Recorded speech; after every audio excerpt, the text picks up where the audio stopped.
안녕하십니까. 선생님이랑 사회 2학기 공부하고 있습니다. 배웠던 내용 스치듯 얼른 복습 한번 쭉 해보시죠. 위도와 경도 배웠습니다. 지도상에서 위치를 나타내고요. 세계 지도와 지구본 각자의 특징에 대해서 공부를 했습니다. 그리고 5대양 6대륙, 6개의 대륙과 5개의 바다 위치별로 공부했습니다. 땅 크기도 한 번씩 알아봤는데 여기서 이제 오늘 공부할 러시아와 중국이 순위권에 있다는 걸 보시면 좋겠죠. 자, 그리고 기후에 대해서 공부했습니다.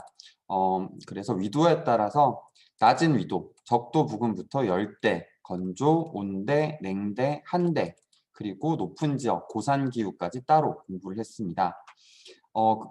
이런 자연환경과 인문환경은 사람들의 생활 모습에 영향을 끼치고 서로 밀접한 관련이 있기 때문에 여기에 대해서 조사 발표하는 시간을 가져보았습니다. 자, 그리고 지난 시간에 세계 여러 문화를 존중하는 태도에 대해서 공부를 했습니다. 각 문화는 발달되는 데 있어서 이유가 있기 때문에 서로 이해하기 위해서 노력해야 됐었고, 인도가 밥 먹을 때 수저 대신에 손을 쓴다고 해서 더럽다라고 욕할 게 아니라 인도 사람들의 생각에는 다른 사람들 입에 들어왔던 수저보다는 내가 깨끗하게 관리한 내 몸이 더 밥 먹기에 적합하다라고 하는 생각이 있었다는 걸 배웠고, 영국의 운전석, 그리고 가나의 장례식장에서 춤추는 모습, 죽은 사람을 잘 죽었다 이렇게 하는 게 아니라 죽음이라고 하는 건 새로운 여행이기 때문에 축복하는 문화가 있다고 했었죠. 그리고 스페인은 낮에 낮잠 잔다, 게으른 사람들이 아니라 너무나도 무더운 여름을 극복하기 위해서 낮에 자고 시원한 저녁에 일을 하는 문화가 형성이 되었다고 했습니다. 그래서 서로의 문화를 존중할 수 있는 태도가 가장 중요한 모습이라고 할 수가 있겠습니다.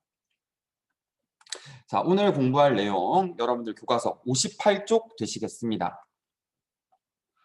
자, 58쪽에 세계 주요 기후를 나타낸 지도를 보고 각 기후의 이름과 생활 모습을 정리해보자 라고 되어 있네요.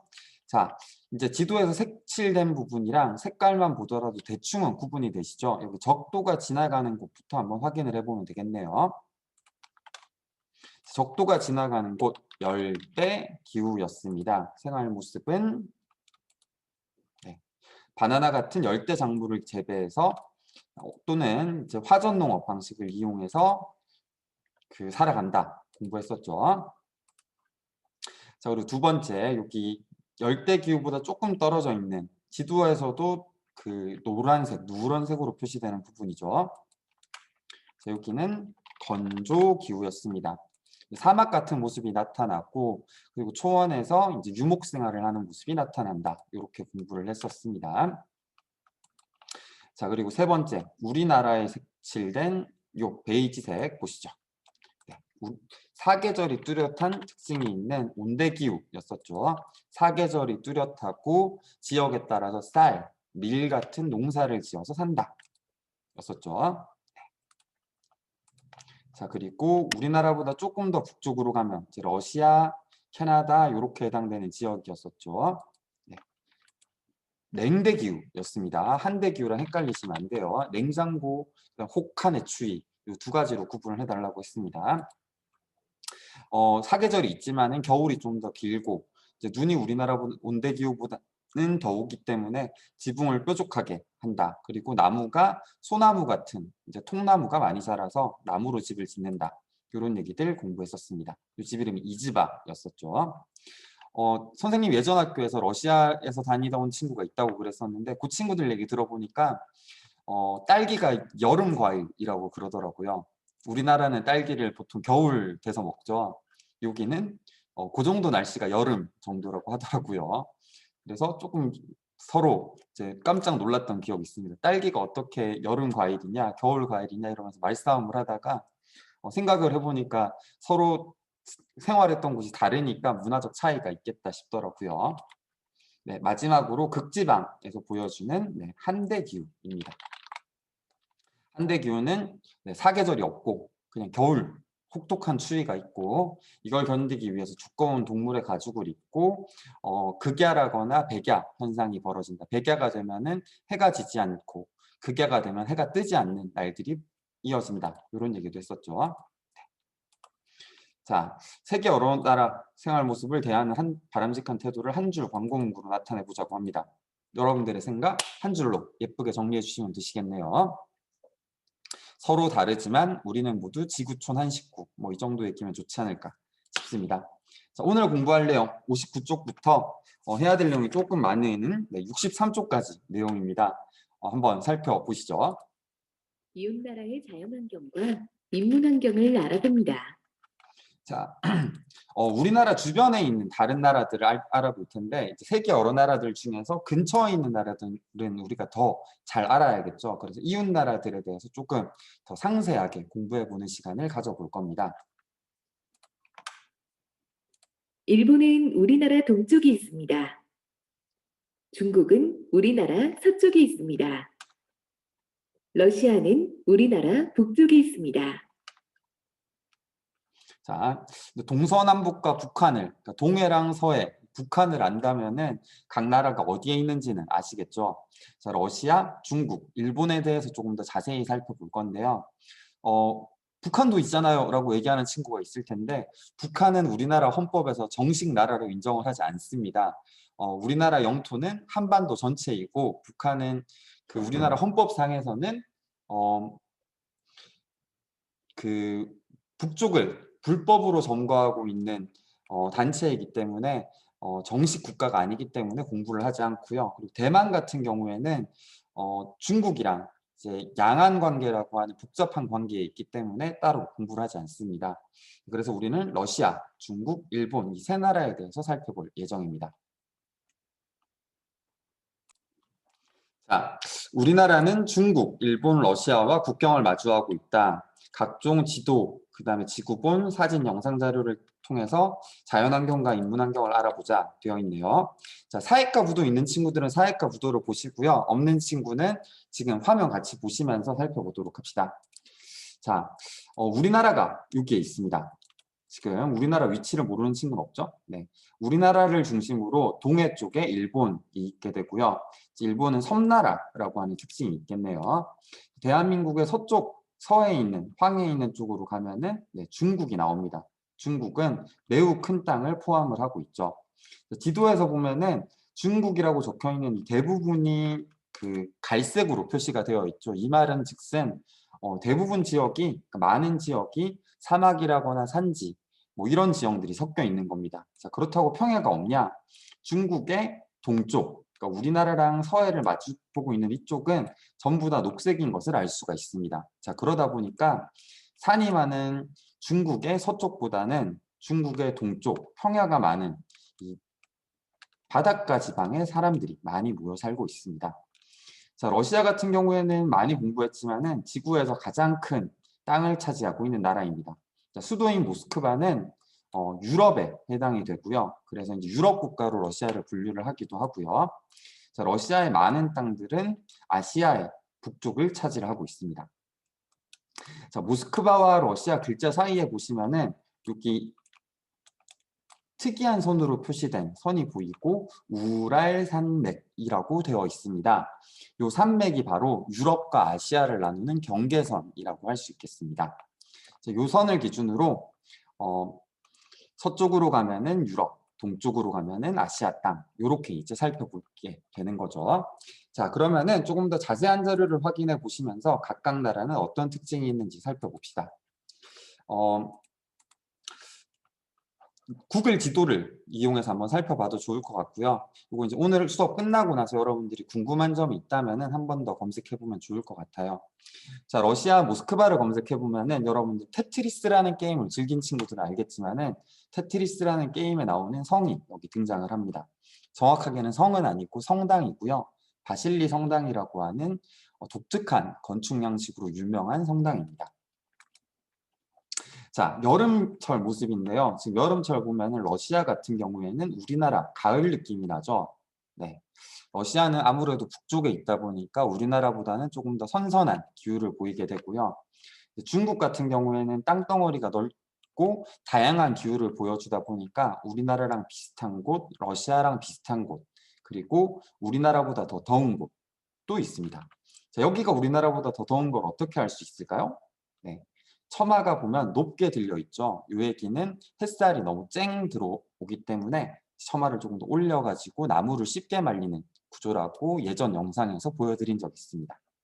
자, 일본 같은 경우에는 지금 물이 많이 등장을 하네요. 아무래도 섬나라다 보니까 비도 많이 오고 눈도 많이 와서 사방에 바다니까 거기에서 수분 공급이 많이 돼서 아무래도 물 사진을 많이 갖다 놓은 것 같아요. 우리나라랑 계절은 사실 비슷하긴 하거든요. 사이카 부도 뒤쪽에 통계 자료, 94쪽의 통계 자료를 보게 되면은 각 나라의 인구, 땅덩어리의 크기, 이런 것들이 여기 기록이 되어 있습니다. 보시면서 한번 비교를 해보는 것도 좋을 것 같아요. 세계 나라 중에서는 당연히 중국이 압도적으로 많고요. 중국의 인구수는 일본의 10배, 우리나라의 한 25배 정도 됩니다. 일본 같은 경우에는 우리나라의 한 2.5배 되는 인구수를 가지고 있고요. 네. 그러다 보니까 우리나라보다 경제 규모가 아무래도 조금 더 크겠죠. 그리고 수도, 인구 밀도 같은 것들도 다양하게 확인을 하실 수 있습니다. 자, 네, 중국부터 그러면 한번 자세히 살펴보도록 하겠습니다. 자, 여러분들 교과서 60쪽 펼쳐주시면 되시겠습니다. 자, 지금 우리나라가 있고 중국 땅덩어리가 여러분들 교과서 60쪽 오른쪽 위에 녹색으로 표시가 되어 있는데요. 땅덩어리 크기만 비교를 하게 되면은 우리나라의 44배입니다. 중국을 44등분, 40등분 정도 하면은 우리나라랑 비슷한 정도라고 생각을 하시면 돼요. 중국이 얼마나 큰지 대략적으로 감이 오시죠? 쉽게 얘기해서 우리가 부산 가는 게 멀다라고 하죠. 중국 사람들은 이제 그런 거를 한 10번, 심지어 기차를 타면은 40시간, 뭐 이 정도씩을, 50시간 이 정도씩을 이동을 해야지 뭐 이동이 가능한 경우도 생기기도 합니다. 그만큼 땅덩어리가 어마어마하게 크다는 것을 알 수가 있죠. 자, 이 넓은 지역을 보게 되면은 이제 색깔만 보고 우리가 기후 구분이 간단하게는 되겠죠. 자, 여기 갈색으로 칠해진 부분들, 그리고 사막이라고 적혀 있는 부분들은 건조기후에 해당이 되겠죠. 건조기후에는 사막이 많았기 때문에 사람들이 살기가 힘들었습니다. 초원이 펼쳐진 곳도 있었지만은 이동 생활을 해야 되기 때문에 사람들이 많이 살기가 힘들었을 거예요. 그러다 보니까 서쪽보다는 동쪽 평야 지역에 사람들이 많이 모여 살았고, 여러분들이 알고 있는 중국의 큰 도시들, 베이징이라거나 상하이, 광저우, 홍콩 같은 도시들이 모두 동쪽에 위치를 하고 있습니다. 그래서 우리나라 서해와 맞닿아 있는 곳이라고 볼 수가 있겠네요. 자, 밑줄 몇 개 쳐보시죠. 자, 중국은 영토가 넓고 다양한 지형과 기후가 나타난다. 밑줄 쳐두시고요. 자, 땅덩어리가 넓다는 것에서 모든 게 시작을 합니다. 땅이 넓으니까 기후도 다양하고 지형도 다양하고 다양한 사람들이 살더라. 자, 그리고 우리나라는 동쪽에 산맥들이 있는 반면에 중국은 반대로 서쪽에 산이 많습니다. 그러다 보니까 동부 지역에 항구와 대도시들이 있습니다. 여러분들이 알고 있는 큰 도시들은 다 동부, 쉽게 얘기해서 우리나라랑 가까이 서해를 맞닿고 있다고 생각하시면 돼요. 자, 전 세계에서 인구가 가장 많고 여러 가지 산업이 발달을 했습니다. 그래서 이제 실제로 중국 같은 경우에는 경제 규모로 이제 미국이랑 대결을 할 정도로 어마어마하게 성장을 했고요. 중국이 공장을 멈춰버리면은 전 세계 산업이 마비된다라고 할 정도로 많은 생산품들이 중국에서 만들어지고 전 세계로 수출이 되고 있습니다. 우리가 주변에서 사용하는 많은 것들 중에서 메이드 인 차이나라고 적혀 있는 것들이 많이 있을 텐데요. 우리나라에서 공장에서 생산하기가 힘든 것들을 우리나라의 뭐 환경오염 문제다, 아니면은 사람들한테 월급을 너무 많이 줘야 되기 때문에 인건비가 비쌌던 부분들, 이런 것들을 모두 중국에서 그동안 해결을 해왔었기 때문에 중국은 전 세계의 공장이다라고 할 수 있겠습니다. 중국 보시면 여기 강들이 몇 개 있는데요. 라오강, 황허강, 양쯔강 이렇게 있는데 이 강 따라서 큰 도시들이 하나씩 있다고 보시면 돼요. 이 황허강 따라서 베이징, 이 베이징 바로 위쪽에 만리장성이 있고요. 양쯔강의 하류에 상하이, 그 다음에 시장강이라고 되어 있는 여기 하류에 광저우 이렇게 있습니다. 자, 하나하나씩 살펴볼까요? 네. 서쪽에 높은 산으로 한번 찾아가 보시죠. 자, 세계의 지붕이라고 불리는 시장, 그러니까 티벳 고원입니다. 티베트라고 하면 이제 불교를 믿는 사람들한테는 되게 중요한 성지인데요. 한번 영상으로 만나보시죠. 이방인들의 발길을 쉬이 허락하지 않는 땅. 세상에서 가장 크고 높은 고방.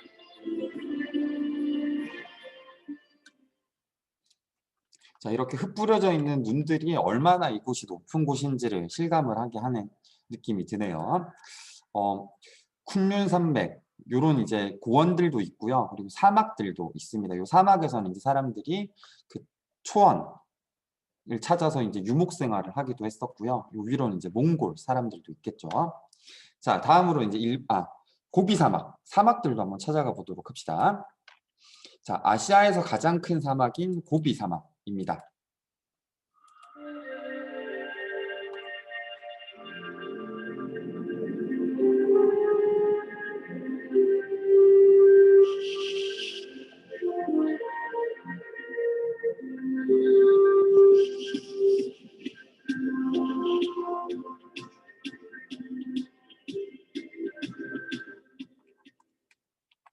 네, 사막의 모습이 멋진데 이 사막 때문에 우리가 영향을 받는 것도 있습니다. 이제 여기서 바람이 불어오면은 사막의 얇은 알갱이들이 이제 우리나라까지 전달이 되기도 하는데요. 이게 이제 그 봄철에 겪는 황사 현상입니다.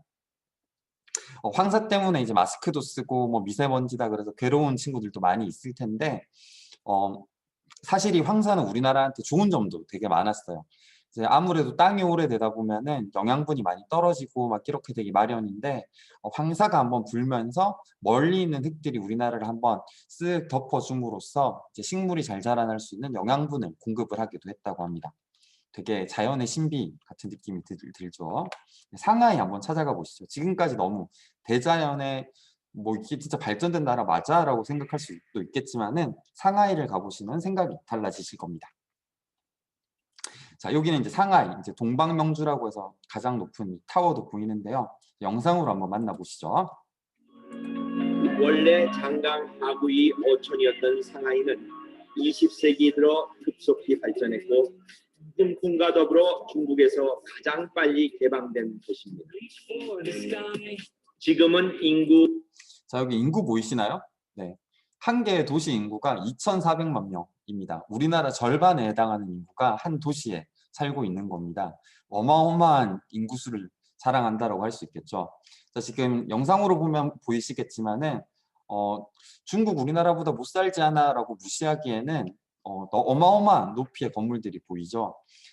마치 외국 사람들이 서울에 와서 서울의 모습들을 보고 와, 여기는 한강의 기적이야 라고 얘기했던 것처럼 지금 중국은 어마어마한 경제 성장을 상하이의 모습, 북경의 모습, 그러니까 베이징의 모습 이런 것들로 증명을 하고 있습니다.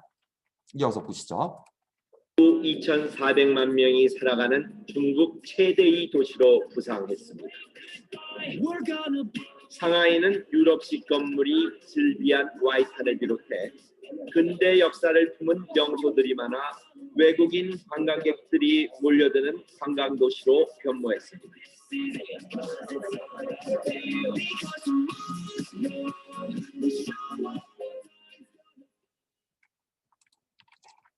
자, 여기까지 중국에 대해서 만나봤고요. 중요한 내용 밑줄 쳐서 정리 잘 해주셨으면 좋겠습니다.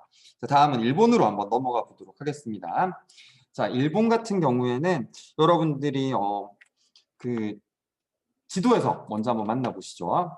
자, 우리나라의 땅의 한 1.5배 정도 되고요. 인구는 2.5배 정도 살고 있습니다.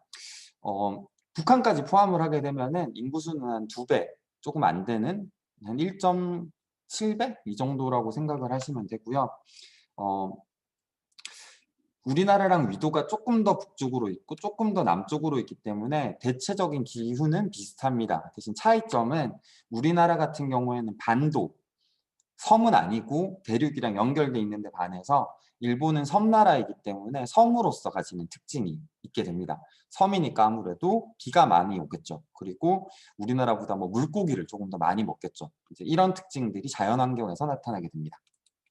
자, 일본은 4개의 큰 섬과 3,000개의 작은 섬들로 이루어져 있습니다. 4개의 큰 섬 한번 확인해 보시죠. 맨 위에 홋카이도 있고요. 그리고 가운데 제일 큰 덩어리인 혼슈라고 하는 데가 있습니다.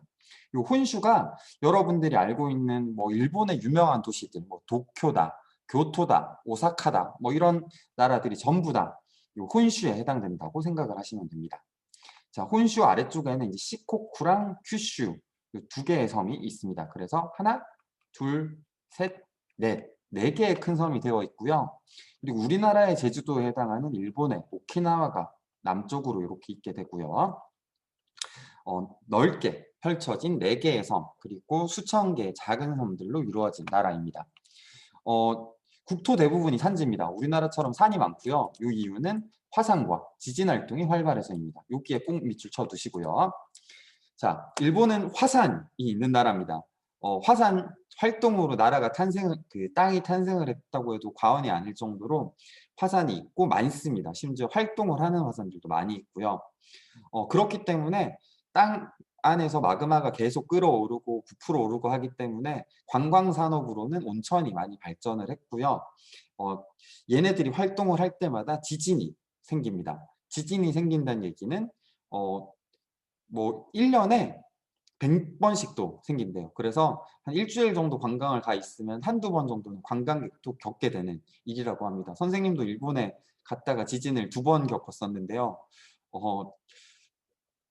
선생님은 이제 너무 무서워서 겁나가지고 막 숨고 막 벌벌 떨고 그랬는데 일본 사람들은 이걸 되게 차분하게 받아들이면서 행동을 하더라고요. 이 지진 활동 때문에 화산과 지진 활동 때문에 일본의 건물도 우리나라랑 다릅니다. 우리나라 같은 경우에는 벽돌로 이제 돌로 일단 쌓고 나무로 집을 올렸던 데 반해서 일본은 나무로 집을 많이 지었습니다. 왜냐하면은 돌로 집을 올려버리는 순간 지진이 나서 이 돌이 사람을 덮치면서 자기가 자다가 죽을 수도 있었기 때문에 나무로 집을 많이 짓게 되었다고 합니다. 물론 바닷가이기 때문에 습한 이 공기들 때문에 뽀송뽀송하게 하려고 대나무 같은 것들을 많이 활용을 하기도 했고요. 그래서 여러분들이 일본 영화라거나 뭐 드라마, 만화 같은 걸 보게 되면은 나무로 된 집들, 대나무로 된 바닥 이런 것들이 많이 보이게 되는 겁니다. 관련 지어서 알아두시면 좋겠죠. 자, 섬나라기 때문에 습하고 눈이 많이 온다. 여기도 밑줄 쳐두시죠. 자, 섬나라라는 특징, 이게 어떤 영향을 끼칠지에 대해서 생각을 해보시면 됩니다. 아무래도 제주도 가면은 우리가 그냥 여기서 살던 것보다는 비랑 눈을 많이 접하게 되겠죠. 마찬가지입니다. 일본은 전부 다 섬이기 때문에 바다의 영향을 많이 받고 그러다 보니까 조금 더 우리보다 습도가 기본적으로 높다고 보시면 됩니다. 자, 공장이 어디에 많이 발달했을까? 이것도 이제 한번 보시면 좋은데요. 이 사람들이 공장을 돌리려고 하면은 물건을 만들어서 해외로 수출하기가 쉬워야겠죠. 자, 반대로 외국에 있는 물건을 들여와서 뭘 만들어서 다시 팔아야 될 거니까 배가 왔다 갔다 하기가 좋아야 될 겁니다. 그러다 보니까 안쪽보다는 바깥쪽에다가 지어서 배들이 미국에서 오는 배, 다른 데서 오는 배, 러시아에서 오는 배들을 모두 맞이할 수 있도록 동부 쪽에 큰 도시들이 많이 발달을 했습니다. 그러다 보니까 도쿄도 실제로는 이제 동경이라고 불리고요. 이 동자는 우리나라 얘기하는 그 동쪽의 뜻이랑 일치하게 됩니다. 자, 각 지역의 모습 한번 살펴보시죠. 자, 홋카이도는 스키로 유명한 곳입니다. 눈이 어마어마하게 오는 곳이죠. 이제 삿포로라고 하는 대표적인 도시가 있는 곳입니다. 자, 눈이 많이 오는 북쪽 지역 되시겠죠. 연평균 적설량 290cm, 한 달에 25일 이상 눈이 내린다 하니 홋카이도 사람들에게 눈은 생활의 일부입니다. 폭설로 인한 교통체증이나 사고는 수십 년간 눈에 단련된 홋카이도 사람들에게는 먼 나라 이야기쯤으로 보였습니다. 자, 홋카이도는 눈이 진짜 어마어마하게 오기 때문에 심지어 도로에다가 열선을 깔아두는 곳도 있다고 합니다. 열선이라고 하면 뭔가 하면은 여러분들 자동차 뒤쪽에 보시게 되면은 선들이 이렇게 깔려 있잖아요. 이제 창문에 눈이 쌓였을 때 뭐 버튼을 누르면은 거기 열이 들어가서 이제 눈을 녹이고 하는 게 이제 차에 들어가 있는데 여기는 그렇게 해도 자동차가 다니질 못하니까 그냥 도로 위에다가 그걸 깔았답니다. 그래서 이제 눈이 내리면은 자동으로 열이 흘러가지고 얘네들을 자동으로 녹이는 도로가 있을 정도로 눈이 어마어마하게 많이 온다고 하더라고요. 자, 후쿠시마에 지진이 발생을 했었습니다. 여기에 이제 원자력 발전소가 있었어서 이제 후쿠시마 원전이라는 이름으로 알려지기도 했고요. 이 지진은 어마어마하게 이제 일본 사람들한테 충격과 피해를 안겨주기도 했고, 이 지진의 원자력 발전소 피해 때문에 우리나라도 이제 안심할 수는 없는 상황이 되긴 했었습니다. 영상으로 한번 보시죠. 오늘 새벽 2시 25분 후쿠시마 이와키 시내에 설치된 폐쇄로 화면이 심하게 흔들립니다. 강한 흔들림이 한동안 이어지면서 도서관에선 책 5만 권이 바닥에 쏟아졌고 곳곳에서 돌더미가 무너져 내렸습니다. 자, 이랬으니까 이제 집을 돌이랑 벽돌, 또 우리나라처럼 기와집 같은 걸로 지었다가 기와는 괜찮은데 이제 그 담벼락을 돌로 이렇게 쌓아놓고 그랬다가는 다 깔려 죽었겠죠. 그러니까 이제 돌보다는 나무 위주로 재료를 썼다고 해요. 자, 이어와서 도쿄 한번 보시죠. 아까 전에 그 일본에서는 공업 지역이 동쪽에 많이 있다 그랬습니다. 왜 동쪽이었냐? 태평양 때문이었었죠. 거기에 관련된 영상 한번 보시죠. 개인 공업 지역은 도쿄, 요코하마 중심의 일본 최대 공업 지역입니다. 조선, 화학, 자동차, 전자, 기계 공업이 발달했습니다. 다양한 공장들이 이쪽에 몰려 있다고 하네요. 자, 라스트로 규슈 한번 가보시죠. 화산 활동이 많이 일어나기 때문에 온천이 이 규슈 지방에서 유행을 합니다. 그래서 그 일본 만화 같은 걸 보게 되면은 그 가족들끼리 무슨 노천 온천, 그러니까 하늘이 보이는 온천 같은 데 들어가서 이렇게 가족들끼리 즐거운 시간을 보내고 하는 장면들이 대부분 이쪽 지역 모습이라고 보시면 됩니다. 한번 만나보시죠. 규슈의 온천들을 만들어낸 건 바로 이 산. 둘레 128km의 거대한 이 산은 아직도 화산 활동이 일어나고 있는 활화산. 저는 지금 살아있는 화산 위를 걷고 있습니다. 최근까지 화산 폭발을 했던 아소산은 3천만 년 전부터 폭발해 오고 있는데 현재의 모습은 10만 년 전에 있었던 대폭발로 만들어진 것입니다. 지금도 계속 크고 작은 폭발이 일어나고 있는 말 그대로 활화산입니다. 분화구를 이렇게 가까이에서 볼 수 있는 화산은 그리 흔치 않습니다. 아소산 북쪽에 자리한 작은 마을 오구니. 오구니는 그 마을 이름보다는 증기 마을이라는 별칭으로 더 유명한 동네입니다.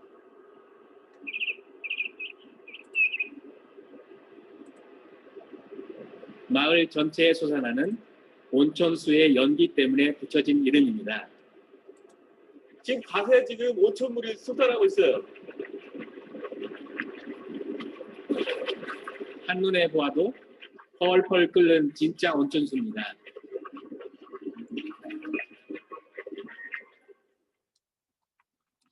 자, 여기까지 일본에 대해서 알아봤습니다. 중요한 내용 밑줄 친 거 꼭 정리 잘 해두시고요. 이어서 러시아 마지막으로 한번 살펴보도록 합시다. 자, 러시아는 영토가 어마어마하게 넓습니다. 우리나라의 77배입니다. 우리나라를 77개 꽂아 넣을 수 있는 땅덩어리를 가지고 있고요. 전 세계 1위의 땅을 가지고 있습니다.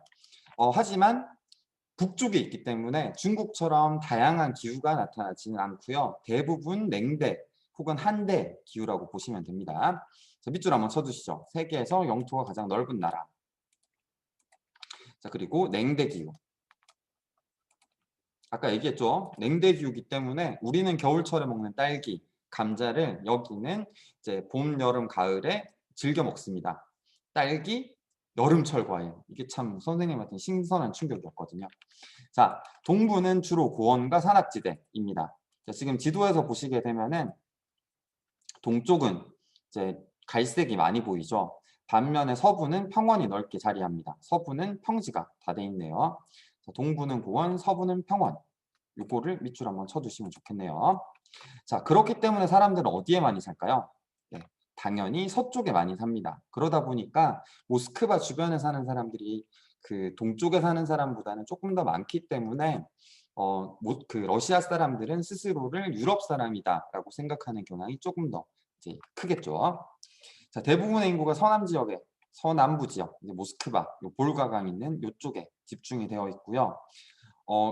러시아 사람들 여기서 추운데 뭐 먹고 살아요? 네, 여기 어마어마하게 부자입니다. 풍부한 천연 자원을 바탕으로 한 산업이 발달을 했다라고 되어 있는데 그 꽂으면은 가스가 나오고 꽂으면 기름이 나오는 땅이라고 해요. 그러다 보니까 천연 자원, 그러니까 러시아가 심지어 마음 먹고 가스를 유럽에다 안 팔기 시작하면은 유럽 사람들이 다 얼어 죽는다라고 얘기할 정도로 러시아의 지하 자원은 유럽에 에너지를 거의 대부분 공급하고 있다고 보시면 됩니다. 자, 이 지역은 아까 전에 얘기했던 요 우랄 산맥에 있는 마을인데요. 이쪽이 이제 유럽과 아시아를 구분하는 선이 있는 기념비입니다. 이쪽 가면 유럽, 여기는 아시아. 이게 이제 러시아 말로 아시아라고 적혀 있는 거고, 여기는 유로파라고 적혀 있는 겁니다. 여기에서 한 걸음 뛰면은 아시아 갔다가 한 걸음 또 뛰면은 유럽으로 넘어가는 그런 독특한 장소라고 할 수 있겠죠. 자, 영상으로 한번 만나보시죠. 일단 가장 추운 지역, 전 세계에서 가장 춥다고 얘기하는 시베리아 중에서도 좀 추운 이제 오미야콘이라고 하는 지역을 한번 살펴봅시다. 사하공화국 동쪽에 자리한 오이мя콘은 높이 2,000m에 달하는 3개의 산맥에 둘러싸여 있습니다. 북극에서 내려온 찬 공기가 이 안에 머무르며 매우 추운 기온을 만들어내죠. 남극을 제외하고 인간이 사는 곳 중 가장 추운 마을 오이мя콘. 이곳에는 어떤 사람들이 살고 있을까요?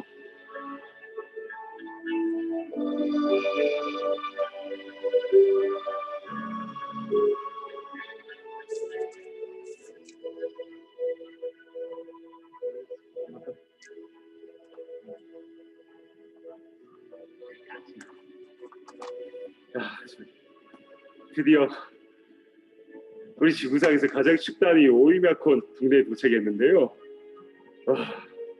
얼마나 추웠으면 저기 밑에 기록을 보니까 영하 71.2도까지 떨어진 적이 있다고 하네요. 상상도 못하겠습니다. 1926년 영하 71.2도를 기록해 세계에서 가장 추운 마을로 알려졌습니다. 네, 영하 71.2도라니 상상이 안 되네요. 영하 1, 2도만 돼도 우리는 추워서 벌벌 떠는데 요런 마을에 사는 사람들은 진짜 오늘 영하 10도래. 와 오늘 따뜻하네. 우통 벗고 뛰어다녀도 되겠다. 막 약간 이런 얘기를 농담삼아 할 정도로 되게 추운 지역인 것을 알 수가 있네요. 자, 그리고 중앙 시베리아 한번 살펴보도록 합시다. 지하 자원이 많다는 얘기를 했었는데 천연가스입니다. 러시아의 원유랑 천연가스는 보시다시피 지금 어마어마하게 많이 나고 있고요. 이 외장량 같은 경우에는 석유 세계 8위, 생산량 2위, 천연가스는 전 세계 1위, 생산량도 1위입니다. 그래서 이 천연가스들이 우리나라로도 오고 유럽으로도 가고 이제 해외에 판매를 하면서 러시아가 어마어마한 돈을 이제 벌어들이고 있게 되는 거죠. 여기 보시면 보이시죠? 30조 1290억 세제곱미터라고 합니다. 어느 정도 되는 양인지 사실 가늠도 안 될 정도로 어마어마하게 많긴 하네요. 자, 여기 보시면 이제 그 러시아에서 주요 도시는 이제 여러분들이 기억할 게 수도인 모스크바, 그리고 뭐 추운 오이мя콘도 있었지만은 보통 우리나라랑 제일 가까운 도시인 블라디보스톡을 많이 얘기를 합니다. 이 블라디보스톡에서 보스톡, 이게 이제 러시아 말로 동쪽이라는 뜻이거든요. 동쪽의 항구다라고 해서 블라디보스톡이라고 이름을 지었다고 하고요. 이 두 가지 도시가 우리한테는 제일 유명한 도시라고 할 수 있겠습니다. 중간에 바이칼호라고 하는 호수가 있는데요. 이 호수가 남쪽 끝에서 북쪽 끝이 안 보인대요. 그래서 호수인데도 바다 같은 풍경을 즐길 수 있는 세계에서 가장 큰 호수라고 이야기를 하더라고요. 네, 나중에 조금 더 자세하게 공부해 보면 좋겠습니다. 자, 다음 시간 내용은 이제 뒷페이지로 공부를 할 텐데 오늘 수업 양이 되게 많았어서 오른쪽은 미리 원래 오른쪽 그 63쪽까지 하고 끝내야 되는데 여러분들이 그 밑줄 친 부분 바탕으로 63쪽에다가 스스로 한번 중요한 대답을 정리해 보시면 좋겠습니다. 이렇게 한 줄씩 정리를 해 보시면 좋겠네요. 인구가 왜 많을까? 아까 얘기했던 중국의 동부, 그 서부, 일본의 동부구나. 네. 그리고 러시아의 서부. 왜 인구가 많을지 한번 여러분들의 생각 적어주시고요. 인구가 많은 지역은 기후의 특징이 어떨까? 이것도 한번 적어보시고 이 두 가지를 엮어가지고 마지막에 정리 한번 해주시면 되겠죠. 자, 그러면은 오늘도 고생하셨습니다. 오늘 특히 영상이 많아서 수업 시간이 조금 길어졌는데 고생하셨습니다. 자, 다음 시간에 이웃나라의 문화적 특징, 생활 모습을 비교해 보는 걸로 돌아오도록 하겠습니다. 안녕.